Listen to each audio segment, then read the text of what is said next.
Et salut à tous, c'est Taski, on se retrouve pour une nouvelle vidéo sur la série Découvrir mon armoire à lire que j'ai un peu vidé, d'où le changement de cadre un peu pour une fois. Alors je prends le truc à la main au niveau du micro, parce que ça donne, j'espère que je parle pas trop fort, si on sent la différence quand je fais ça. Euh, mais je disais du coup, nouvelle vidéo sur découvrir mon armoire à lire, et cette fois-ci, comme le titre le montre, je vais vous parler de la science-fiction et fantasy française que j'ai, et que je compte lire, qui sont dans mon armoire à lire, parce que j'ai envie de lire un peu plus de SF et fantasy française. J'en lisais pas des masses avant, mais je m'intéresse de plus en plus aux différents festivals, tout ça en France, et bah, ça m'a donné envie de lire tout ça. Donc, on va commencer sans ordre précis, c'est vraiment j'attrape celui qui me vient. Et on va commencer avec un bon gros pavé, puisque c'est, hop là, Gallica de Henri Lovenbruck. Donc c'est un intégral d'une trilogie, Gallica, le cycle des loups. Alors de quoi ça parle? C'est une suite en fait, c'est une trilogie, il me semble, de ce que j'ai compris, qui se passe après la trilogie de la Moira du même auteur que j'ai lu et que j'avais bien aimé. C'est de la fantasy à grosse inspiration celtique un peu bretonne peut-être, ce que j'ai compris. Enfin, cette partie-là de la France, pas forcément que celtique anglais. Et dans la Moira, on suivait du coup la Moira, enfin on suivait une jeune fille de souvenirs. Ça, je l'ai lu il y a vraiment un moment. On suivait une jeune fille qui se retrouvait un peu embarquée dans un conflit qui mêlait un peu les Dorides, les esprits, et une sorte de royaume qui envahissait le pays, qui était un royaume très euh, romain, il me semble, avec la chrétienté justement de souvenirs contre les tribus ou les pays un peu plus païens à l'époque, avec les cercles de druides et tout, donc vraiment très celtique avec cette vibe. Et je crois que Gallica, du coup, se situe après, bah oui, effectivement, il y a écrit là derrière, après la Moira. Traqué par d'impitoyables guerriers qui ont brûlé son village et tué les siens, Bohème est contraint de fuir. Il ignore pourquoi les milices du Christ sont après lui, mais son lien avec les brumes, ces créatures merveilleuses, n'y est peut-être pas étranger. Ainsi commence pour le jeune homme un périple à la rencontre de lui-même sur les routes de Gallica, une France de légende qui ne fut jamais. Donc ouais, j'étais pas sûr à quel point c'était réellement inspiré de la France ou pas, mais du coup, bon, là, c'est un peu plus évident et clair. Donc, bon, hâte de lire, parce que j'avais bien aimé la Moira de quand je l'avais lu, donc hâte de voir ce que ça donne. Ensuite, on va prendre celui-là. Deux livres du même auteur, c'est alors Maurice G. Dantec. Le premier livre, Babylon Babies, et le deuxième livre, c'est La Grande Jonction. Alors Babylon Babies, à la base, c'est lui que j'avais pris, parce que le nom me disait un truc, je l'avais vu passer. Je crois que c'est une anthologie de nouvelles. Un mafieux sibérien collectionneur de missiles, un officier du GRU corrompu et lecteur de Sun Tzu, une jeune schizophrène semi-amnésique, trimballant une arme biologique révolutionnaire, des scientifiques assumant leur rôle d'apprentis sorciers et prêts à transgresser la loi, une poignée de soldats perdus à l'autre bout du monde se battant pour des causes sans espoir. Bon, visiblement, il y a vraiment c'est plein de nouvelles. Je sais pas trop de quoi ça parle. J'ai jamais trop entendu parler de Maurice G. Dantec, mais bah, ça m'a intrigué. Pourquoi pas? J'ai un doute s'il est que français ou s'il est aussi canadien. C'est pas écrit derrière. Alors, Grande Jonction, lui, par contre, je crois que c'est un roman. Euh, Hop là. Je crois que c'est un roman. Je l'ai pris parce que je l'ai vu passer. Le nom de l'auteur m'avait dit un truc, et vu que je voulais lire un peu plus de SF française, je me suis dit, bah allez, je vais le prendre. Je crois que c'est de la science-fiction un peu plus dure de ce que j'avais lu. Mais bah, je suis quand même intrigué, pas grand chose à dire. Si vous connaissez, n'hésitez pas à en parler. Si vous avez lu, si vous avez aimé ou pas, parce que vraiment, j'en ai. J'aurais presque pu faire une vidéo sur les bouquins de science-fiction inconnus dont j'ai jamais entendu parler. En fait, j'aurais pu les mettre dedans. Donc, pas grand chose à dire de plus sur lui, à part que je suis assez intrigué. Ensuite, un peu de fantaisie avec Druide de Olivier Perru. Alors sur la couverture, il y a marqué Oliver Perru, mais je vois partout que c'est Olivier, donc est-ce que c'est une faute de frappe, ou est-ce que... Je sais pas, est-ce que ça se trouve c'est pas le même? Il me semble que c'est le même, hein. J'ai fait des recherches un petit peu, et je crois que c'est le même. Euh, un peu de fantasy, pareil, qui a l'air de la fantasy très inspirée celtique. Bon, bah, il y a marqué druide dans déjà de base, le nom du roman. Le synopsis, la quatrième de couverture, de quoi elle parle? Les druides règnent sur une forêt primordiale et sacrée, sise au cœur du monde. Détenteurs d'une sagesse millénaire, ils sont les gardiens du pacte ancien, dont le respect garantit la paix entre les peuples. Mais un crime de sang d'une violence inouïe met en péril le fragile échiquier politique des royaumes du Nord. Le druide Obrigan, aidé de ses deux apprentis, ne dispose que de 21 jours, pas un de plus, pour élucider les circonstances du drame, faute de quoi une guerre totale éclatera. Donc c'est un one-shot de fantasy qui a l'air quand même très un peu mystère, peut-être enquête et tout. Ça parle de druides, tout ça, donc je pense qu'il y a quand même une grosse inspiration celtique. On voit des menhirs et tout sur la couverture, donc très intrigué. J'ai pas mal entendu parler à l'époque d'Olivier Perru. Pas trop maintenant, j'ai envie de dire Pérou à chaque fois, hein, mais on est en France, donc on va le prononcer à la française. J'avais d'autres bouquins de lui aussi, mais que j'ai quelque part, que j'avais quand j'étais petit, mais que j'ai jamais lu. Je crois que c'est les Hauts Compteurs, ou un truc comme ça, qui m'intéresse plus trop, parce que je crois que c'est un peu plus jeunesse. Mais Druide m'intrigue pas mal, donc voilà. Ensuite, un auteur que j'ai découvert tout récemment, c'est Ayerdal, et j'ai pris Demain une oasis. Je l'ai vu pas très cher au Gibert, assez court. Le nom était passé, et il me semblait bien que c'était un auteur francophone ou français. J'ai vu qu'il y avait marqué Grand Prix de l'Imaginaire, truc assez court. Donc je me suis dit, allez, pourquoi pas le prendre. Et puis après, j'ai écouté plusieurs conférences et tout sur la SF, et son nom ressort de plus en plus. Donc ça fait partie un peu de ces auteurs français euh, qui ont l'air d'être assez classiques, même il est encore en vie, et je crois qu'il écrit encore, avec des Michel Jury, des Jean-Marc Ligny aussi, même si je crois que lui aussi il est encore en vie. Ces auteurs qui font un peu comment dire, qui font un peu l'entre-deux entre la vieille génération des auteurs un peu classiques et la nouvelle génération, j'ai l'impression. En tout cas, c'est la vibe, moi, que j'en ai. Donc, Demain une oasis, de quoi ça parle? Médecin à Genève, vie tranquille, que pouvait-il craindre? Deux limousines, un coup de frein, des portières qui claquent, un pistolet mitrailleur, deux beignes, une cagoule et des jours dans une cave sous perfusion et somnifère. Un kidnapping, à son réveil, il se retrouve quelque part dans un village africain. Un commando humanitaire lui en confie la responsabilité. Sécheresse, famine, terrorisme. Dans une Afrique qui se meurt, c'est en cherchant le sens du mot justice qu'il trouvera celui de sa vie. Un classique roman d'anticipation, lauréat du Grand Prix de l'Imaginaire 1993. Bon, sûrement un roman qui va parler de thèmes en lien avec la justice et le racisme, tout ça, j'ai l'impression, la colonisation et compagnie. Donc voilà, Demain une oasis, ça a l'air très cool. C'est un de ceux avec lequel je vibe le plus. Je pense que j'ai beaucoup aimé, je sais pas pourquoi. Bah, j'ai des très bonnes vibes pour ce livre. Ensuite, j'ai essayé de faire un peu vite, parce que je vois que je suis déjà à 8 minutes 30 de vidéo, et j'ai quand même pas mal de bouquins. Celui-là, je l'ai gardé pour la fin, parce que c'est un de ceux qui me hype le plus. Je vais plutôt prendre celui-là. On va repartir sur de la fantasy, science-fiction, fantasy slash historique, avec Morgane Pendragon de Jean-Laurent Del Socorro. Alors lui, je l'ai pris parce que je l'ai vu à une sorte de brocante, et j'avais déjà lu un roman de Jean-Laurent Del Socorro, j'avais lu Royaume de vent et de colère, que j'avais bien aimé. Honnêtement, je me souviens plus trop de tout le plot, mais ça fait un petit moment que je l'ai lu. Mais dans mon souvenir, je l'avais quand même bien aimé. Et là, ça a l'air d'être une réécriture arthurienne, qui est aussi quelque chose que je lis très peu, voire juste pas du tout. J'en ai pas lu du tout en fait de quoi que ce soit arthurien, et j'ai envie. Euh, donc de quoi ça parle? En 601, île de Bretagne. Il y a un petit lien quand même avec la Bretagne, tout ça, les Celtes là, on dit. C'est pas étonnant, remarque, parce que c'est un peu une grande partie de la culture française, surtout au niveau de la Bretagne, tout ça, mais l'inspiration celtique dans la fantaisie française a l'air d'être très présente. Donc en 601, île de Bretagne, depuis la mort d'Uther Pendragon, aucun héritier n'est monté sur le trône.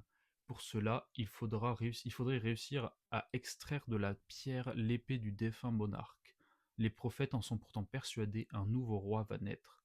Si le puissant Merlin a la certitude qu'il s'agit de son protégé, le jeune Arthur, c'est Morgane, la fille cachée d'Uther, qui s'empare de l'arme. Réussira-t-elle à faire face aux guerres, aux intrigues et à s'imposer comme une souveraine légitime? La légende morganienne ne fait que commencer. Donc, et si le roi Arthur était une fille, visiblement, même si c'est pas exactement ça, parce qu'il y a quand même le roi Arthur. Euh, j'ai pas de plus d'a priori en fait, on va voir ce que ça va donner. J'aime beaucoup la couverture, elle est assez stylée. Euh, Est-ce que c'est Artoria des Fate Canon? Peut-être. Non, mais je sais pas trop, mais Jean-Laurent Del Socorro, j'avais bien aimé son premier, enfin son premier, c'est pas son premier, je crois pas que ce soit son premier, mais en tout cas le roman que j'avais lu de lui, donc pourquoi pas. À voir. À voir. Ensuite, on repasse sur un peu de science-fiction. Il y a beaucoup de science-fiction, donc on va en enchaîner quelques-uns, avec L'Humaine de Laurent Genefort, qui est sorti il y a quelques années, ouais, qui a gagné plein de prix aussi. Prix Julia Verlanger 2015, Grand Prix de l'Imaginaire 2016, le prix Rosnier 2016. Déjà, rien que ça, c'est pas mal. Je l'ai pris parce que Laurent Genefort, c'est un des noms de la SF qui ressort beaucoup en France. Et je l'ai vu aussi dans des conférences, là, notamment le festival Hypermonde à Mérignac. J'ai vu Laurent Genefort, j'ai assisté à des conférences et ça avait l'air intéressant. Il m'a intrigué. Donc voilà. Et puis je suis aussi intrigué de lire plus des prix français, parce que j'ai fait une vidéo sur mon challenge des prix littéraires de SFF que je voulais lire et compléter en fait pour la culture, mais au final, bah, il y a aussi des prix en France. Donc je vais pas me faire un challenge officiel parce que j'ai déjà des centaines de livres à lire, donc je vais pas m'en rajouter encore des centaines dans des challenges, sinon autant ne pas avoir de challenge, ça sert à rien. Mais je vais quand même essayer de lire plus, notamment le Grand Prix de l'Imaginaire et le prix Rosny-Aîné. Donc voilà. Et l'humaine, de quoi ça parle? C'est pratique, les livres sont en français, je peux lire la quatrième de couverture assez facilement. La vie intelligente sur Garance apparut 100 000 ans avant que la planète ne porte ce nom. Cette vie-là n'était pas humaine, ni même organique. L'humaine était unique en son genre. Le système de GRNC.MLD1 compte 6 planètes, 5 telluriques et une gazeuse. Garance est la seule qui évolue dans la zone d'habitabilité. Une planète comme tant d'autres? Seulement en apparence. L'humaine, c'est l'histoire de pionniers lancés à la conquête d'un monde et qui, au fil des générations, vont écrire la plus exceptionnelle des aventures, la plus terrible aussi, celle de l'ancrage, puis du déclin inéluctable d'une colonie dans les confins. Bon, un plot a priori qui n'a rien d'extraordinaire, hein, une planète loin qu'on va essayer de coloniser, il va se passer des trucs dessus, j'imagine. Pour l'instant, ça casse pas trois pattes à un canard, mais bon, pour qu'il ait gagné tous ses prix et que j'en ai quand même pas mal entendu parler, je me souviens quand il est sorti, il y a quand même une grosse com hein, pour vendre ce livre, donc à voir ce que ça va donner. Je tiens le micro vachement proche de ma bouche depuis tout à l'heure, j'espère que le son est pas trop fort. S'il est trop fort, au pire, j'essaie de le baisser au montage. Donc, après ça, on va partir sur des très très gros classiques là, avec Alain Damasio, La Horde du Contrevent, probablement un des romans de science-fiction française les plus connus, voire le plus connu, en tout cas parmi le mainstream. Alain Damasio, un des plus grands auteurs français en termes de renommée, que je n'ai jamais lu et que j'ai envie de lire. De quoi ça parle? La Horde du Contrevent, de ce que j'ai compris, on est dans un monde où bah, les gens sont obligés de vivre dans des sociétés nomades qui avancent avec le vent, avec la Horde, et on suit des personnages qui décident d'aller à contresens, contre le vent, et d'aller trouver l'origine de ce vent qui souffle en permanence dans la même direction. J'en sais pas du tout plus. Je sais que c'est une forme assez bizarre au niveau de sa présentation et que c'est un énorme classique. Alors énorme aussi bien en tant que pavé qui fait, bah, je sais pas combien de pages il fait parce que la forme est tellement bizarre que je peux pas savoir en fait le nombre de pages, mais très intrigué. Énorme pavé du coup, comme je disais avant que je me fasse couper par ma propre pensée. Énorme pavé aussi bien en termes de taille qu'en termes de réputation. En parlant euh, d'énormes romans de science-fiction française, on va repartir un peu plus dans le passé avec un autre des plus grands auteurs de science-fiction française, en tout cas en termes de réputation, c'est Barjavel avec La Nuit des Temps. Je cache un petit peu des petits trucs de là où je les ai achetés que je n'ai pas à enlever. Donc La Nuit des Temps de Barjavel et Ravage de Barjavel aussi. Donc Barjavel, un des plus gros auteurs français et alors je sais pas si c'est un des premiers, mais un des plus vieux, dans les années je crois 50, etc. C'est sorti. La Nuit des Temps, c'est sorti en, je vais vous dire ça, en 68, donc on est sur de la SF qui remonte. De quoi ça parle? La nuit des temps, l'Antarctique, à la tête d'une mission scientifique française, le professeur Simon Faure, le professeur Simon ford la glace depuis ce qui semble être une éternité. Dans le grand désert blanc, il n'y a rien, juste le froid, le vent, le silence. Jusqu'à ce son, très faible, à plus de 900 mètres sous la glace, quelque chose appelle, dans l'euphorie générale, une expédition vers le centre de la Terre se met en place. Un roman universel devenu un classique de la littérature mêlant aventure, histoire d'amour et chronique scientifique. Ça en dit pas trop. J'ai un peu l'impression qu'il y a peut-être des inspirations de Voyage au centre de la Terre de Jules Verne. Je crois qu'il y a des histoires peut-être de société sous la Terre qui vit là depuis longtemps, je sais pas trop. Euh, je suis surtout curieux parce que j'en entends beaucoup parler, notamment quand je regarde des bouquins, des essais ou que je me recherche un peu en milieu universitaire sur la science-fiction française. Barjavel et La Nuit des Temps revient beaucoup, comme du coup Ravage, son autre gros roman, je crois qu'il est plus post-apo pour le coup, ou apocalyptique. De l'autre côté de la Seine, une coulée de quintessence enflammée atteint, dans les sous-sols de la caserne de Chaillot, ancien Trocadéro, le dépôt de munitions et le laboratoire de recherche des poudres. Une formidable explosion entr'ouvre la colline. Des pans de murs, des colonnes, des rochers, des tonnes de débris montent au-dessus du fleuve, retombent sur la foule agenouillée qui râle son adoration et sa peur, fendent les crânes, arrachent les membres, brisent les os. Un énorme bloc de terre et de ciment aplatit d'un seul coup la moitié des fidèles de la paroisse du Gros Caillou. En dehors de la tour, un jet de flamme arrache l'ostensoir des mains du prêtre épouvanté. Donc ouais, on a l'air d'avoir un scénario apocalyptique, en tout cas pour Paris peut-être, de ce que je vois de la description de la quatrième de couverture, ça n'a pas l'air d'être un apocalyptique mondial, mais peut-être juste sur une ville. Donc à voir ce que ça donne, pareil. Euh, Très curieux, vu la réputation qu'a Barjavel, est-ce que ça a bien vieilli ou pas? On verra. Parce qu'en termes de science-fiction française vieille, la seule que j'ai lue c'était La planète des singes de André Boulle. Non, André Pierre Boulle. Pierre Boulle, pas André Boulle. De Pierre Boulle qui était bien, mais qui a pas super bien vieilli sur certains points. Ensuite, euh, autre très gros nom de la science-fiction et de la fantasy, surtout française, Jean-Philippe Jaworski, et avec Même pas mort, le premier tome de la trilogie des rois des mondes, et Le Chevalier aux épines, premier tome de la trilogie du Tournoi des Preux, je crois. Ou alors c'est le Tournoi des Preux qui est le premier tome de la trilogie du Chevalier aux épines. Je pense que c'est plutôt dans ce sens. Jean-Philippe Jaworski, c'est un auteur dont j'entends beaucoup parler pour le coup, notamment pour son autre roman que moi je n'ai pas, donc ce sera pas celui que je lirai en premier très probablement, mais qui est Gagner la guerre, que beaucoup de gens adorent. J'ai vu, c'était Altaric de la chaîne TikTok, BookTok, qui a dit, je crois que c'est son roman de fantasy préféré, il me semble. J'en parle beaucoup d'Altaric, mais je regarde beaucoup ses vidéos, j'aime beaucoup. Si vous aimez, foncez vous abonner à lui. Mais du coup, moi, j'ai Même pas mort et Le Chevalier aux épines, donc c'est ceux-là que je vais lire en premier. Du coup, Même pas mort, de quoi ça parle? Je m'appelle Pélovèse, fils de Sacrovèse, roi des Turons. Pendant la guerre des Sangliers, le haut roi, mon oncle Ambiga, a tué mon père. Ma mère, mon frère et moi avons été exilés au fond du royaume Piturige. Parce que nous étions de son sang, parce qu'il n'est guère glorieux de tuer des enfants, Ambiga nous a épargnés. Le temps a suivi son cours, nous avons grandi, alors mon oncle s'est souvenu de nous. Il a voulu régler ce vieux problème, il nous a envoyés, mon frère et moi, guerroyer contre les Ambrones.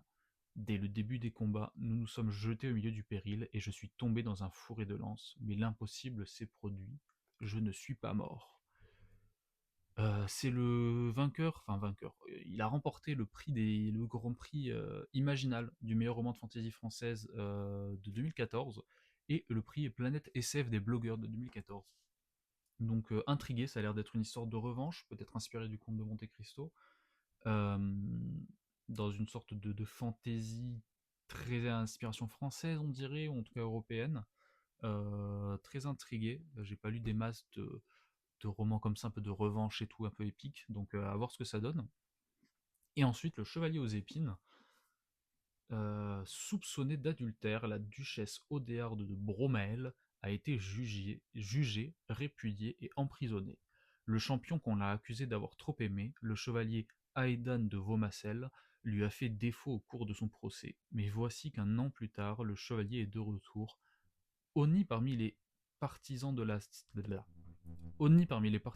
ci-devant duchesse, comme par ceux du duc Ganelon, le sire de Vaumassel, prétend vouloir restaurer son odeur et celui de la dame.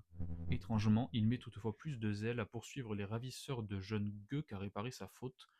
Pendant ce temps, la cour ducale se divise.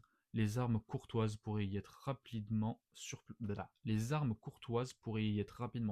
par les armes de guerre. Roman de chevalerie où se mêlent affrontements courtois et machinations politiques, le tournoi des preux marque le grand retour du vieux royaume au vieux royaume de Jean-Philippe Javorski. Voilà. Donc le vieux royaume, je crois que ça se passe dans le même univers que Même pas mort. Je crois que c'est un univers commun, cette sorte d'univers moyenâgeux, à inspiration très européenne. Ça me donne des grosses feuilles de fantasy historique, un peu de fiction historique, à voir ce que ça donne, du coup, par rapport à ça. Je sais que Gagner la guerre aussi, il y a une vibe très renaissance italienne, un peu, je crois. Euh, Très swashbuckling, etc. Peut-être à la mélange entre le comte de Monte Cristo. Je crois que j'ai entendu des comparaisons avec genre les Trois Mousquetaires et Gagner la guerre. Donc à voir, peut-être que Dumas est une grande inspiration pour Javorski, je ne sais pas. Pour le coup, je n'ai jamais spécialement entendu d'interview de Javorski. Donc hâte de voir ça, c'est un de ceux qui me hype pas mal en vrai. Ensuite, un autre très gros nom de la science-fiction française, que j'ai pas mal entendu et vu dans diverses conférences, et à force de l'entendre parler, ça m'a intrigué sur ces livres, parce que j'en ai jamais lu, et à force de l'entendre en parler et entendre sa façon de penser et sa façon d'écrire, c'est quelque chose que j'ai trouvé assez intéressant en fait, et ça m'a rendu curieux. Je parle bien évidemment de Pierre Bordage avec Les Guerriers du Silence, le 10e vaisseau, et j'en ai un troisième, Chronique des Ombres. Alors, son plus connu parmi tout cela, bien évidemment, c'est Les Guerriers du Silence, que j'ai depuis un bon moment et que j'ai toujours pas lu. Je crois qu'on est sur du space opera un peu classique, je vais vous lire la quatrième de couverture comme d'habitude. Quelques 100 mondes composent la confédération de Naflin, parmi lesquels la somptueuse et raffinée Syracusa. Or, dans l'ombre de la famille régnante, les mystérieux Skythiponeros, doués d'inquiétants pouvoirs psychiques, ourdissent un complot dans l'instauration d'une dictature sur la Confédération ne constitue qu'une étape. Qui pourrait leur faire obstacle? Les moines guerriers de Lord Absurat? Ou faudra-t-il compter sur cet obscur employé d'une agence de voyage qui noie son ennui dans l'alcool sur la planète Deux Saisons? Celui dont la vie bascule le jour où une belle syracusaine, traquée, passe la porte de son office. Donc je crois que c'est le premier tome d'un diptyque, il me semble. Je crois qu'il y a que deux tomes, peut-être une trilogie. Euh, on a l'air d'être sur du space opéra avec un empire galactique énorme, classique. Pas grand chose qui nous change de ce qu'on a l'habitude. Mais j'en ai beaucoup entendu parler des Carrés du Silence, et je crois que c'est voire le livre le plus connu de Pierre Bordage. Donc très très curieux. Ensuite, on a Chronique des Ombres, qui est un énorme pavé. Il fait plus de 850 pages. Donc on est sur quelque chose d'assez balèze. Lui, j'en ai jamais entendu parler. Mais j'ai vu que c'est du Pierre Bordage et que le bouquin était pas très cher à Gibert, donc je l'ai pris parce que je voulais lire plus de Pierre Bordage, enfin plus, je voulais en lire tout court. Fin du XXIe siècle, après la guerre nucléaire qui a ravagé la Terre, l'humanité s'est réfugiée dans d'immenses mégalopoles, isolées des retombées radioactives par un dôme hermétique. Les cités unifiées. Nilopa, peuplée de plus de 100 millions d'âmes, est aujourd'hui le théâtre d'une série de meurtres de masse sans précédent à laquelle les fouineurs, ces policiers au talent d'investigation infaillible grâce à leur biopuce, peinent à mettre un terme. Leur enquête va les conduire à l'extérieur, en pays hors site, un territoire violent où survivent tant bien que mal les exclus du système. Une sorte de post-apo, peut-être cyberpunk, avec des grosses cités, avec un mélange de noir, de roman noir, un peu d'enquête ou quoi. Ça a l'air super cool, ça me donne des grosses vibes. D'habitude, les trucs un peu d'enquête, policier, tout ça, j'aime pas trop, j'en lis pas. Mais mêlé à la science-fiction, je trouve que ça peut être très cool. Est-ce que c'est cyberpunk? J'ai pas l'impression, mais peut-être à voir ce que ça donne. Chronique des ombres, ça a l'air très très cool. Et enfin, le 10e vaisseau, pareil, lui, je l'ai pris parce que c'était Pierre Bordage et que j'en voulais un autre et que j'avais envie de lire plus de SF française. Je me répète, mais bon, c'est toujours les mêmes raisons en fait. Quand j'ai envie de lire un truc, je vais commander plein de bouquins qui sont en lien avec ce que j'ai envie de lire, et là, c'était SF française. Livio Squirrel, capitaine du vaisseau Intrépide, capi- capitaine de vaisseau intrépide, purge une peine de réclusion à perpétuité pour des meurtres qu'il a toujours niés, jusqu'au jour où le gouvernement lui propose, en échange de sa liberté, de prendre part à une expédition vers la galaxie du Triangle. Mais le voyage s'annonce périlleux, les 9 vaisseaux ayant précédemment tenté l'aventure ont mystérieusement disparu. À bord de l'Esmerio, l'ambiance se dégrade vite. L'équipage arrivera-t-il à destination, et que se passe-t-il vraiment dans la galaxie du Triangle? Bon, bah, encore du space opéra. Ça m'étonne pas trop, parce que Pierre Bordage avait dit dans certaines conférences que le space opéra c'était un peu son sous-genre de SF de cœur auquel il y retourne souvent. Donc ça m'étonne pas que la plupart de ses romans en soient. Donc du coup, bon, bah, j'ai pas grand-chose à en penser, parce que le thème en lui-même, enfin le pitch en lui-même est pas super original. Pareil, on va quelque part, il va se passer des trucs, peut-être ces questionnements à la fois sur pourquoi ces vaisseaux ont disparu, et d'un autre côté peut-être un focus un peu important sur les personnages en fait, cette relation avec peut-être l'équipage du vaisseau. Je sais pas lequel sera vraiment important dans le récit, mais hâte de lire ça. Donc le dixième vaisseau de Pierre Bordage. On arrive presque à la fin. Je vais vous montrer probablement le livre le plus beau que j'ai. Ça va être, hop là, Le Paris des Merveilles de Pierre Pével, dans cette superbe édition, super jolie. Hop là. Alors lui, je l'ai pris parce que c'est vraiment probablement un des bouquins de science-fiction fantasy, plutôt de la fantasy uchronique française dont j'entends le plus parler, qui me donne une vibe esthétique très cool. Cette espèce de science-fiction slash, enfin c'est du steampunk, j'ai l'impression, dans ce Paris du âge victorien, tout ça. De quoi ça parle? Paris, début du XXe siècle, les messieurs ont de fières moustaches, des chapeaux melons, les dames portent des corsets, des jupons, des bottines à boutons. Déjà, de rutilants tacos pétaradent parmi les fiacres le long des grands boulevards aux immeubles haussmanniens. Mais ce n'est pas le Paris de la Belle Époque tel que nous l'entendons. La tour Eiffel est en bois blanc, les sirènes ont investi la Seine, les farfadets le bois de Vincennes, des chats ailés discutent philosophie, et une ligne de métro permet de rejoindre le pays des fées. Bienvenue dans le pays des merveilles. Voilà. Bon, là on parle plus du setting en lui-même. Je sais pas de quoi le plot parle, mais je m'en fiche un peu, honnêtement. C'est vraiment juste pour l'esthétique et pour un peu ce pari fantastique, euh, peut-être à moitié steampunk, à moitié fantasy, qui m'intrigue beaucoup. Euh, j'ai l'intégrale là avec les 3 bouquins, et je crois qu'il y a quelques nouvelles qu'il y a dedans. Hâte de lire ce bouquin. Et le dernier roman dont je vais vous parler, c'est celui qui me hype le plus, que j'ai découvert au festival Hypermonde. Je connaissais ni le bouquin ni l'autrice du tout. C'est Les Oubliés de Lama de Florian Soulas. Euh, J'en ai beaucoup entendu parler, enfin non, j'en ai pas beaucoup entendu parler, mais j'en ai entendu parler au festival Hypermonde pendant en fait une conférence où il y avait l'autrice Florian Soulas qui parlait et qui a expliqué un peu le pitch de son roman, et ça m'a beaucoup intrigué. On suit visiblement dans la galaxie, dans un futur lointain, où Jupiter est un peu considéré comme la poubelle de l'espace, où on envoie un peu tous les vaisseaux qui ne marchent plus, qui ne sont plus en état de fonctionner, et qu'on peut pas réparer, qu'on peut pas réutiliser.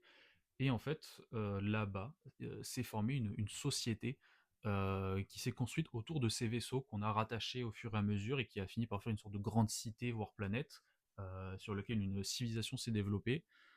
Et ensuite, des personnages, je crois, qui vont tenter de remonter au centre de l'amas, du coup, c'est comme ça que ça s'appelle, cet amas de vaisseaux qui se sont collés les uns aux autres.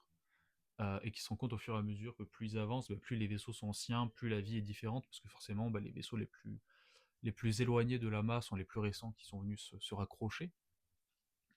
Donc très intrigué, j'ai entendu l'autrice parler de comment elle a dû réfléchir à plein de façons d'écrire son roman, de prendre en compte certains aspects de ce monde. Et juste, je sais pas, sa façon de penser, de parler, m'a beaucoup hype, m'a beaucoup intrigué, donc très curieux. Et puis surtout, après que je me sois renseigné sur ses livres, ça a l'air d'être une grande autrice à suivre, parce qu'elle a fait des romans, elle n'en a pas fait beaucoup, mais elle en a fait dans quasiment tous les genres. Elle a fait du steampunk, elle a fait de la fantasy un peu folklorique japonaise, elle a fait du cyberpunk, là on est sur du space opéra. Je crois que son tout nouveau roman qui vient ou va sortir, j'ai l'impression que c'est du post-apo. Elle a remporté des prix quasiment à chaque fois. Celui-là, je crois pas qu'il en ait remporté, mais il est quand même très très encensé. Les étoiles montantes de l'imaginaire pocket. Donc très intrigué de lire cela. Je sais que celui-là et Soma surtout, qui est son roman de cyberpunk, me hype énormément. Donc elle a aussi fait du cyberpunk. Me hype beaucoup. Donc voilà. C'était mes romans de science-fiction et fantasy française que j'ai envie de lire. Je crois que j'en ai quelques-uns d'autres que j'ai pas présentés parce que c'est ceux qui m'hypent moins, que j'ai ramassés au cours de quand j'étais petit, que j'ai trouvé à droite à gauche et que j'ai jamais lu. Donc peut-être que j'en parlerai dans une autre vidéo. Mais là, on est vraiment sur ceux qui m'intéressent le plus, qui me hype le plus. Est-ce que vous les connaissez? Est-ce que vous les avez lus? N'hésitez pas toujours à m'en parler. Ça fait vraiment plaisir quand je vois des commentaires qui me parlent de ces bouquins et de si ça vous a plu, si vous avez d'autres recommandations aussi de science-fiction et fantasy française. Je sais que je les ai pas là, mais il y a notamment Anouk Faure, dont j'ai beaucoup entendu parler, qui m'intéresse beaucoup, Catherine Dufour, Plume, avec Bike Punk, dont j'ai entendu parler aussi. Il y en a vraiment pas mal. Aurélie Wallenstein, Estelle Faye. Euh, il y a beaucoup de romans et d'auteurs et d'autrices de science-fiction et fantasy française qui m'intéressent à lire. Donc faites vos recommandations, allez-y. S'il y en a même que j'ai pas cité, peut-être que je connais pas. Et moi, en attendant, je vous dis à la prochaine.